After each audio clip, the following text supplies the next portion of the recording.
Oh, there you go. Yeah. There's the man. Cheers. Cheers. Yeah. Bottoms up, mate. How's it going?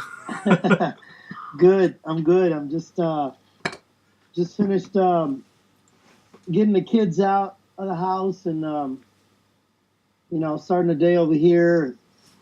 Yeah, I hear you fitting me in before you've got a gig later on. Yeah. Yeah. Yeah. So Yeah. I got a little gig going on today. So where are you playing later? What's a gig you've got? Which band is it? 'Cause you've got so many bands. Which band is it that you're playing with? Well, today is one of my buddies. His niece is getting married, so they hired us. It's kind of like a gypsy jazz, and we do a bunch of like Gypsy Kings and flamenco, and just a bunch of crazy standards. Yeah. People like, yeah. Nice one. Nice. Sounds good. I mean, I've been wanting to talk to you for a while, but trying to tie you down, it's impossible. You're here, there, you're touring like all the time, and like, yeah. So, I mean, is this kind of how it always is? Just touring, or is it just a busy time at the moment? No, it's it just happens to be the lifestyle. Yeah. Yeah. But I'm happy to have a sit down and be able to chat with you. And how's the weather out there? Freezing, mate. Freezing. Yeah. It's November in Scotland is kind of we've got gale force winds at the moment. We've got rain. Wow. I've got my window to that way, and there's rain, sleet, wind. It's not what you've got there, mate. Yeah, no. I'm gonna just show you a little bit of the blue sky out here. I almost swore at you then. I almost swore you big time. Thanks for that. That's really cheered me up. Yeah. Hopefully that'll cheer you up. Yeah, thanks for that. Look, I mean, you came to my attention a few years ago, like probably with a lot of people, and I apologise if it's stuff you've talked about 1,000 times, but the stuff that you've done, for the Robert Rodriguez stuff, the mariachi rock stuff for Once Upon a Time in Mexico and Sin City and all that stuff. I mean, apologies. I'll apologise actually now for any of my terrible Spanish mispronunciation because it will be terrible. But Di Castillo, I mean, I love that stuff, and I love the kind of mariachi rock stuff that you've done. Do you get kind of... Do you like that term, mariachi rock? Is it something... I don't know whether or not... Is it kind of dismissive, or is it... Do you like that? Not at all. It's funny because, here, the younger crowd that didn't listen to all the mariachi standards, I guess, from the 50s and 60s, they're getting it from a different angle, and so in a way it's cool because that's kind of what I grew up on. I grew up as a teenager. I was listening to, it was always in the background somewhere, but as a teenager I kind of honed in on that, and I was like, wow, this is really cool stuff. And then 20, 30 years down the line, there we are hanging out with Robert, doing all these old traditional songs, but rocking them up. Yeah. So, yeah. I mean, to me, it's an honor. And I think it's a great way of actually getting the mariachi stuff, whatever, out to a wider audience. Because I probably wouldn't have come, sort of like growing up in the UK, and it's not that heavy influence, but. Through stuff like Machete and all those films, it's brought to a huge audience, which otherwise it wouldn't have done. And I mean, I know you're huge all over the place. I've seen some of the crowds that you play too, and it's like big time. People love this stuff, don't they? Yeah. It's fun. It's fun when you get to when you get to tour and you see how far you've reached without Of course, the mode of that reaching is through the movies, and the media and all that. But that's always a pleasant surprise when you go out there and people are touched by what you do. How did you? I mean, you talk about your influences. So was it mainly kind of Spanish influence, or was it kind of like a broader influence when you were growing up? 'Cause it's like Texas, isn't it? So that area. Yeah. Well, what's crazy about South Texas, so South Texas is a whole different beast than the rest of Texas Yeah. because it's close to the border, and most of those families, what I've done, in my research, in my little family history of research, I've gone back to as far as the 1500s, and most of our families and most of the families that are down in South Texas belong to families that came from pioneer families from Europe. Yeah. So that being said, of course, and then there was Mexico right on the other side of that border, where kids are learning 3 languages in Mexico. Yeah. They'll learn French, they'll learn Spanish, and they'll learn English. Yeah. But on this side of the border, it's like, okay, well, we speak Spanish at the house, and we've adopted English so that we can we can communicate with the people here. So, Yeah. and that's kind of how it was, and that was my upbringing, was Spanish in the house and English at school and out this way. So was kind of music then where it was always going to be, or did you kind of drift into it, or was it a case of I don't know, trying other jobs, failing at those, and just I'll just do the music thing? What was it? It's funny because growing up, I'm listening to all my dad's albums. So did I. I Yeah, grew up, yeah. To Elvis Presley, to Ricky Nelson, to the Beatles. That was my experience too. I did the same thing. My dad was big time into Elvis, but also as well the Rat Pack stuff, Dean Martin, Sinatra, all that stuff. Absolutely. But he also liked a lot of country stuff as well, which I didn't quite ever get into as much, But yeah, same sort of thing. Sorry, I interrupted you. Yeah, no, exactly.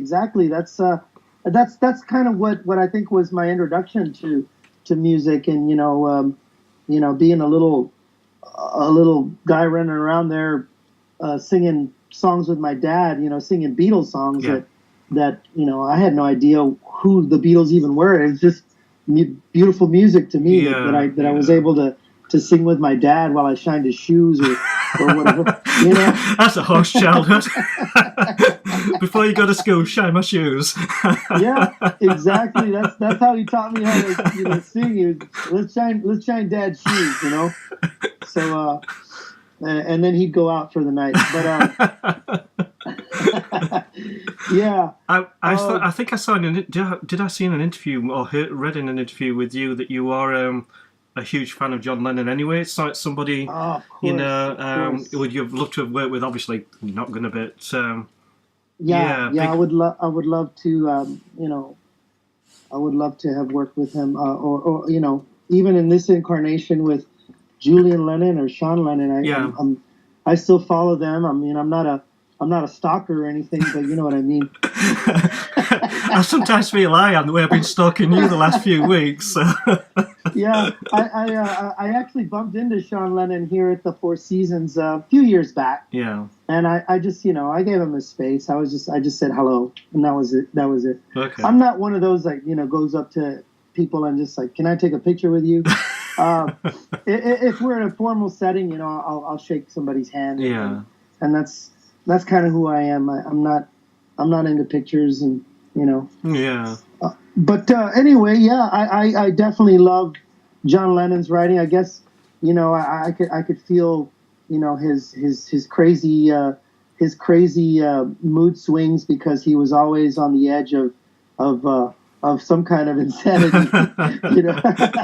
And I think also maybe the working class type thing would have appealed as well. The sort of those roots. Exactly, that's what it's about, really, and that's kind of what that's what makes an artist an artist. Yeah. You're catering to the world out there, and the world is the working class, and that's who we are, and I think he gave that that song is just one of my working class heroes. Yeah, oh god, yeah. That's probably up there with me. I mean, that's probably why your stuff goes down so well throughout the world. People that have got no actual, no knowledge, maybe of the area and Mexico and that sort of thing. But it's a kind of working class music, mariachi, a bit more like a bit like European folk music, all that stuff. It transcends, doesn't it? It kind of, wherever you go, it's going to be people are going to dig it. So, I mean. Is there anywhere that you've ever been in the world where it hasn't worked, or has it been fine everywhere? Well, we played a festival in Norway, and Norway's if you can make a Norwegian dance, you've done something right, I guess. And I thought that was a tough crowd, and they liked us. And at first I thought it was I was like, oh boy, I don't know if these these people are gonna even like us. But they did, and we were welcome there, but that was a scary point, because you're looking at some people that are that they look pretty rough at first, in the crowd, and you're like, oh shit, some long hairs, and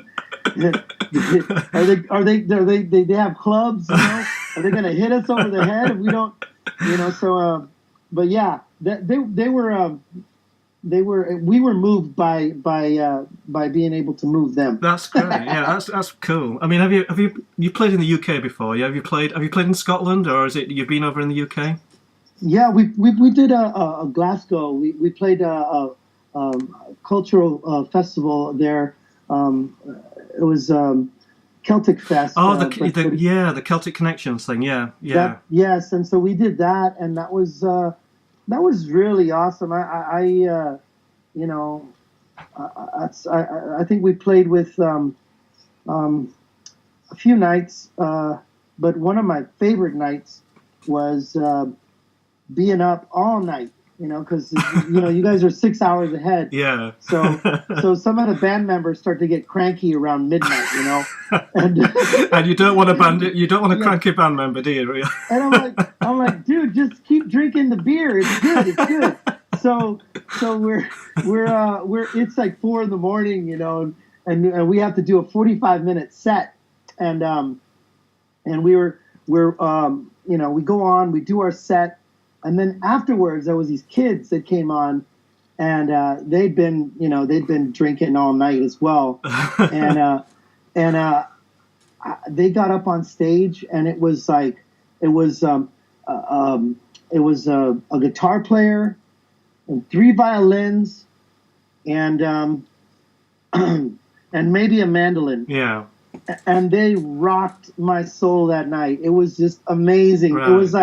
It was like these kids that brought out the Scottish and everybody. Yeah. And so I got to meet some friends, and they were like, hey, drink some of this apple cider, beer. And so I just was hanging out, and we were just hanging out at the table. And then all of a sudden I see one of the band members just run right into this dancing circle. And I was like, oh shit. And then another one went in.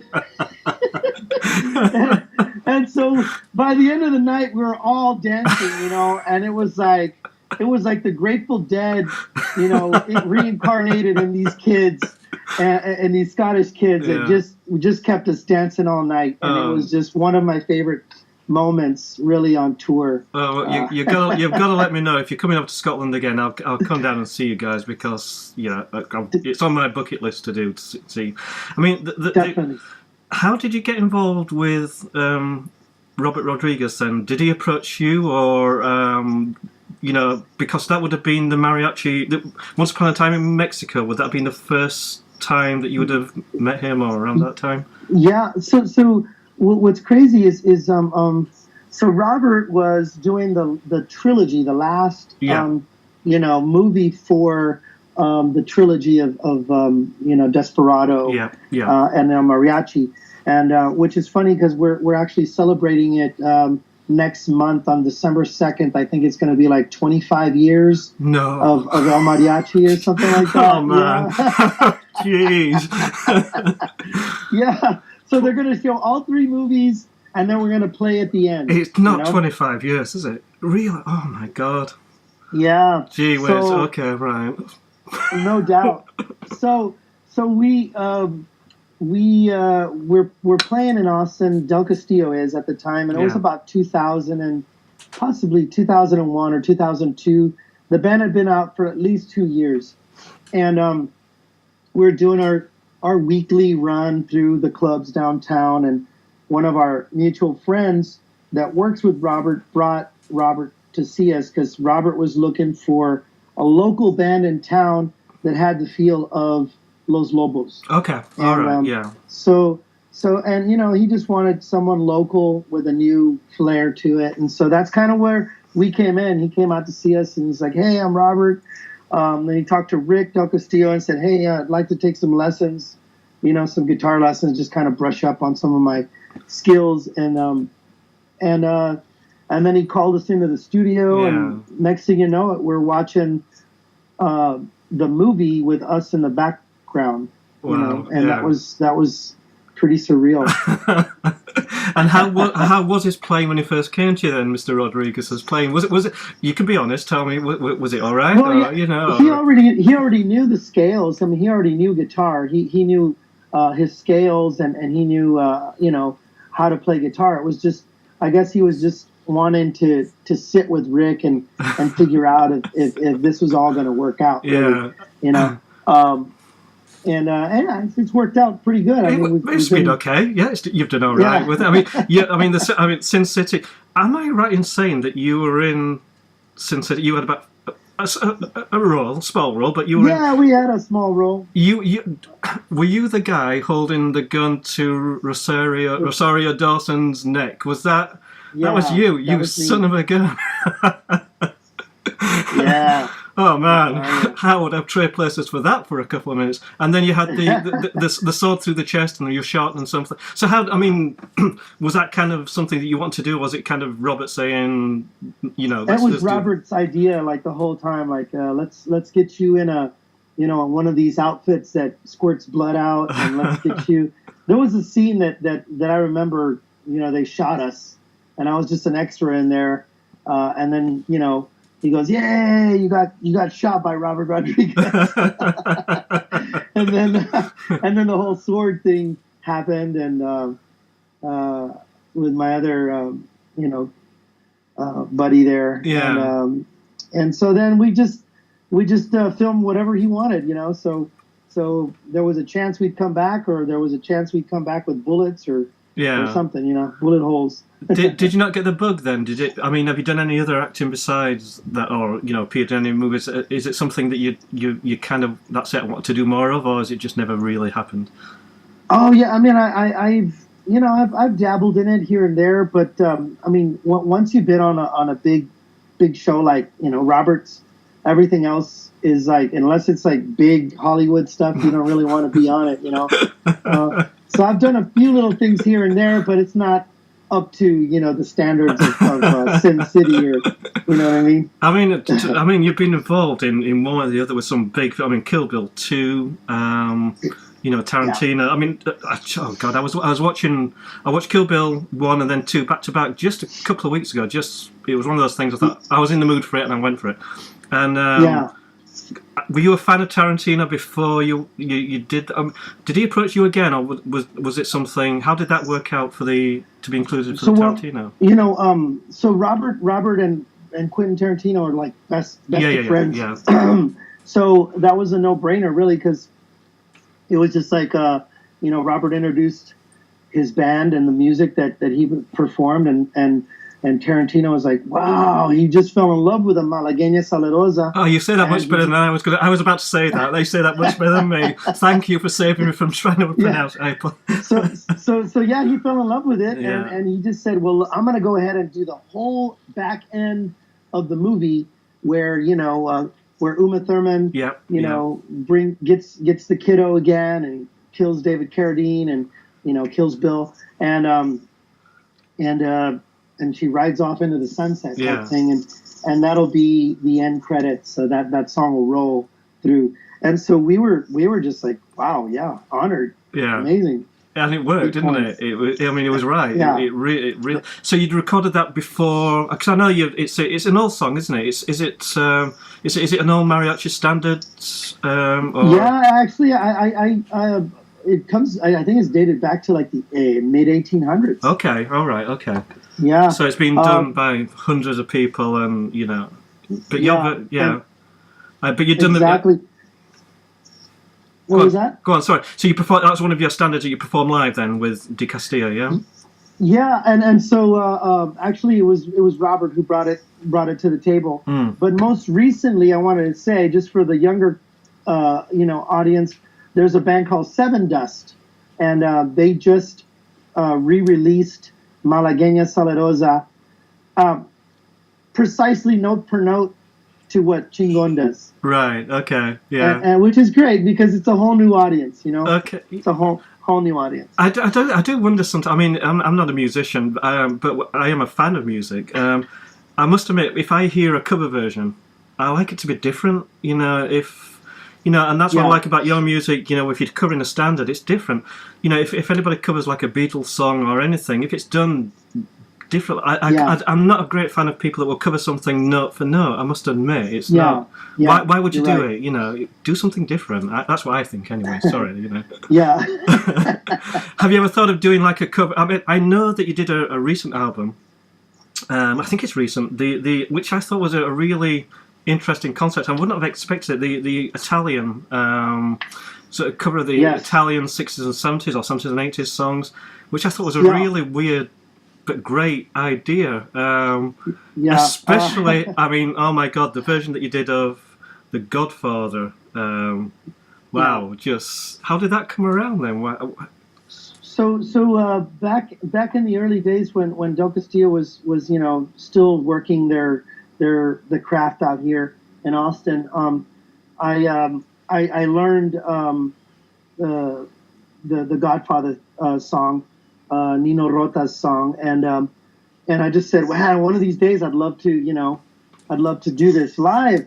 And so I just kept little by little. Yeah. Finally the band did it, and then we did it with Chingon a couple of times for the movie stuff, and he's got some friends in the theater world, so they liked it, and and so video just goes all around the world, and that's kind of what happened.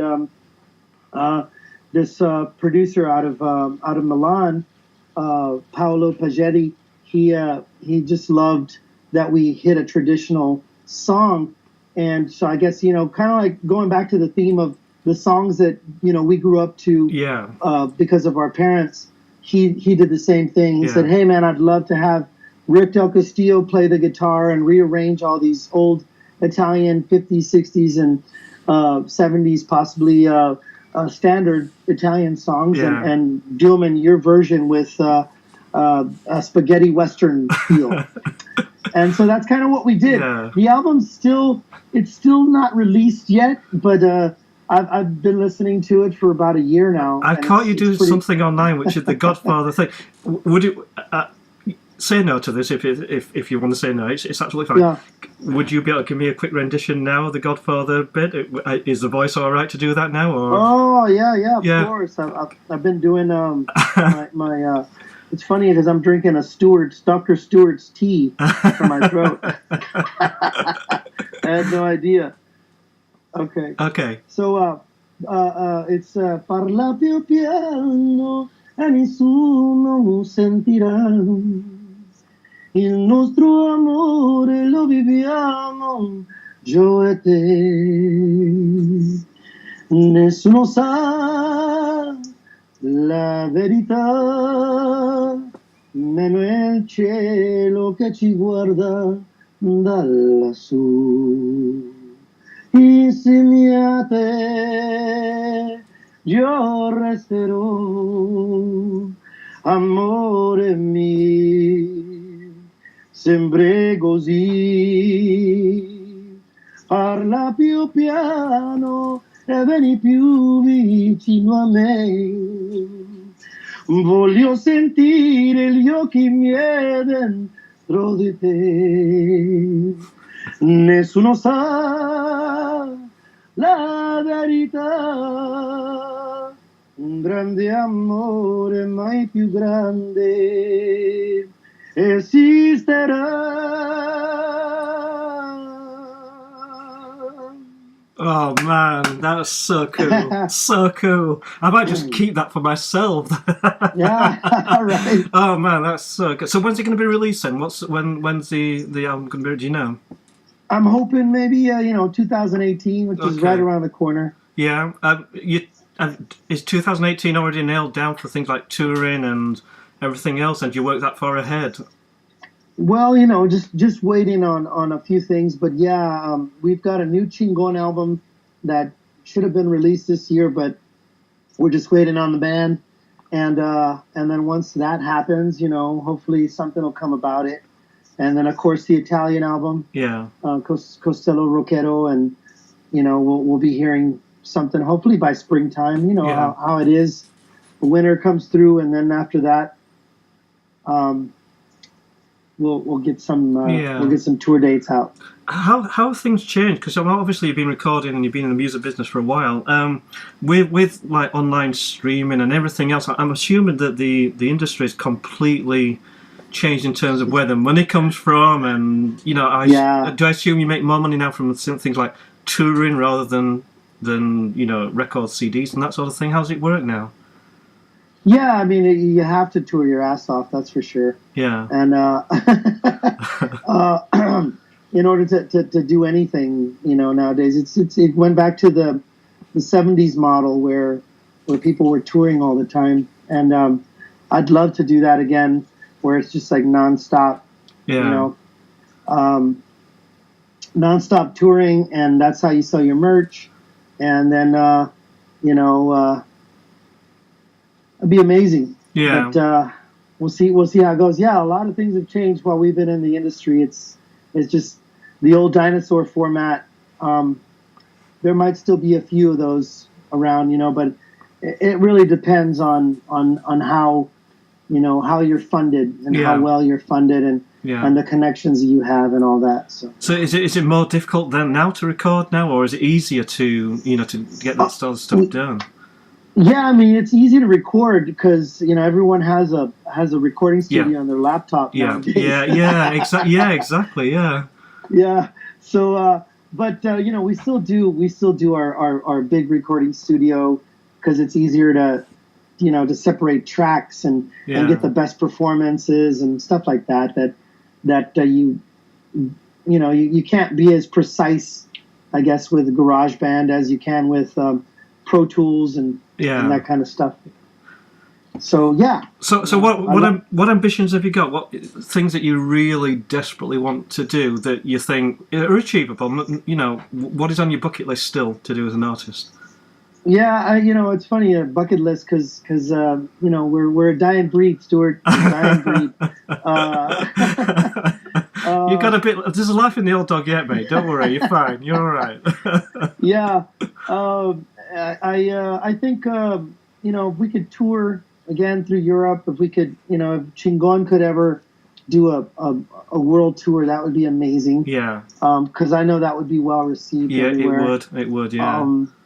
And so those are kind of like my bucket list things, and maybe a few movies, and a few more soundtracks. Yeah. And a couple more royalty checks, and I'll be just fine.